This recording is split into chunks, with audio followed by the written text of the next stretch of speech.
Hello friends, welcome to my channel Gyanvani. मैं आपका दोस्त शंभू।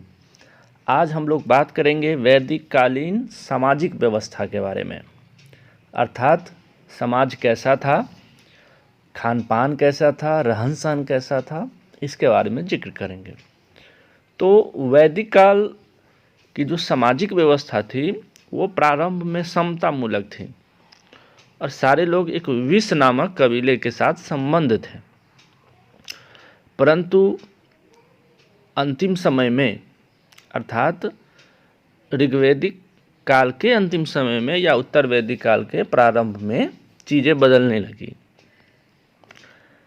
जैसे कि यह ढांचा जो विष था वो टूटा और उसमें से समाज से एक अपने आप को बौद्धिक नेतृत्व का दावा करने के लिए एक पुरोहित नाम से जो है एक वर्ग का जो है या वर्ण का जो है निकासी हुआ।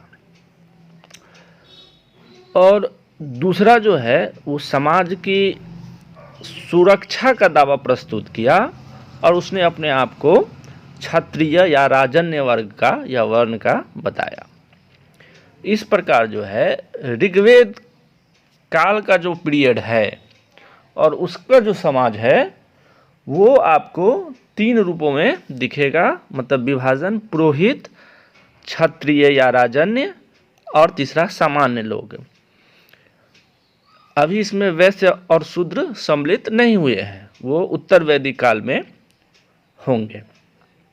प्रारंभ में जो वर्ण शब्द का जो चर्चा मिलता है वो केवल रंग का द्योतक है, क्योंकि वहाँ के जो लोग थे अपने आप को पृथक समझने के लिए या समझाने के लिए जो है वर्ण को क्या कर दिया, कर्म से जोड़ दिया। ठीक है, इससे समाज में जो है इसके गतिशीलता पे कोई प्रभाव नहीं पड़ा। जैसे कि विश्वामित्र जो है वो राजन्य वर्ग के प्रतिनिधि थे, क्षत्रिय वर्ग के, किंतु जो है कर्म से जो वह पुरोहित बन गए।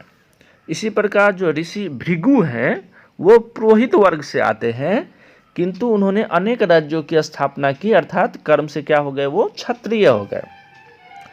ऋग्वेद के जो है एक सूक्त का भी चर्चा कर सकते हैं जो काफ़ी प्रख्यात है, जिसमें एक छात्र कहता है कि मैं कवि हूँ, मेरे पिता चिकित्सक हैं और मेरी माता अनाज पीसती है, यानी कि हाउसवाइफ है। तो इस सूक्त से कर्म विभाजन और वर्ण एकता जो है दोनों इससे प्रदर्शित हो जाता है। इस समय का जो समाज है उसका मूल आधार जो है वो परिवार ही है, लेकिन वो परिवार कैसा है, पितृसत्तात्मक है, अर्थात जो परिवार का जो मुखिया होगा वो पिता होगा अथवा बड़ा भाई होगा। इस प्रकार जो है अन्य सदस्यों पर प्रभावी नियंत्रण इन लोगों का होता था। यद्यपि परिवार के मुखिया को यह भी अधिकार था कि वो अपनी संतान को कठोर दंड दे सके। जैसे कि उदाहरण मिलता है कि ऋजास्वा एक व्यक्ति है जिसके उसके पिता ने उसे अंधा बना दिया था, अंधा कर दिया था। तो इन उदाहरणों को देखने से ये पता चलता है कि मुखिया जो है वो उसी का वर्चस्व होता था। उसी प्रकार जो है, लेकिन ऐसा नहीं था कि वो कठोर होते थे, ठीक है, वो क्षमाशील और करुणाशील ही होते थे। कुछ अपवाद ऐसे होते थे जब ये करना होता था। दूसरी प्रकार जो है स्त्रियों की स्थिति अगर हम लोग देखें तो परिवार में आज से बेहतर ही थी। पुत्रों की जन्म की कामना की जाती थी, परंतु पुत्रियों के जन्म को हतोत्साहित नहीं किया जाता था, क्योंकि पुत्रियों का भी उपनयन संस्कार किया जाता था, उसकी शिक्षा की व्यवस्था की जाती थी। जैसे अपाला, घोषा इत्यादि विदुषी का नाम मिलता है। यहाँ तक कि इतने इनके पास अधिकार थे कि वेद के जो रचनाएं लिखे गए हैं उसमें इनका भी योगदान रहा है। स्त्रियों को कुछ हद तक राजनीतिक अधिकार भी प्राप्त थे, जैसे अपने पति के साथ जो है उसे यज्ञ में भाग लेने का भी अधिकार प्राप्त था। और देखिए कि आज भी जो प्रचलन है वो उस समय नहीं था, बाल विवाह प्रचलन में एकदम नहीं था। ठीक है। लड़कियों की विवाह की आयु उस समय 16-17 की होती थी।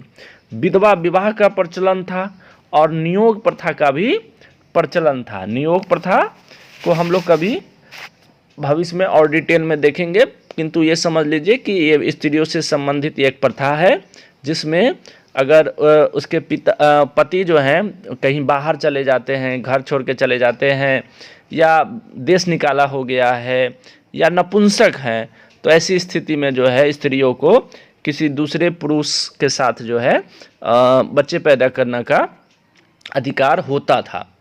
यही नियोग प्रथा है मोटा मोटी।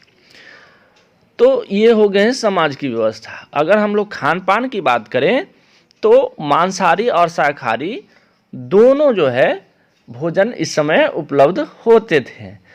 दूध, घी, दही इत्यादि का जो है विशेष महत्व था। ऋग्वेद में नमक का कोई जिक्र नहीं मिलता है, किंतु एक सोम नामक एक मादक पदार्थ है, उसका चर्चा बहुत मिलता है। यहाँ तक कि ऋग्वेद के जो 9वां मंडल है उसमें सोम की स्तुति में कई सूक्त लिखे गए हैं।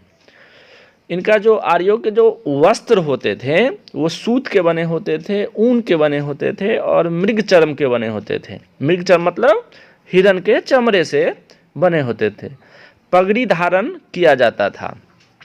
आभूषण जो है स्त्री के साथ साथ पुरुष दोनों पहनते थे, अर्थात दोनों में प्रचलन में था। इन लोगों का जो जीवन था आमोद प्रमोद में जो है बीतता था, अर्थात विलासिता पूर्वक जीवन जीते थे और जीवन के प्रति उनका दृष्टिकोण जो है पूर्णतया जो है व्यवहारिक होता था। नृत्य और संगीत दोनों का आनंद लेते थे और जो मनोरंजन के साधन में और क्या है, रथ दौड़, घुड़दौड़, पासा खेलना इत्यादि प्रचलन में था। तो इस प्रकार जो है ऋग्वेद कालीन या वैदिक काल में सामाजिक व्यवस्थाएं थी। तो इसको हम लोग यहीं रखेंगे।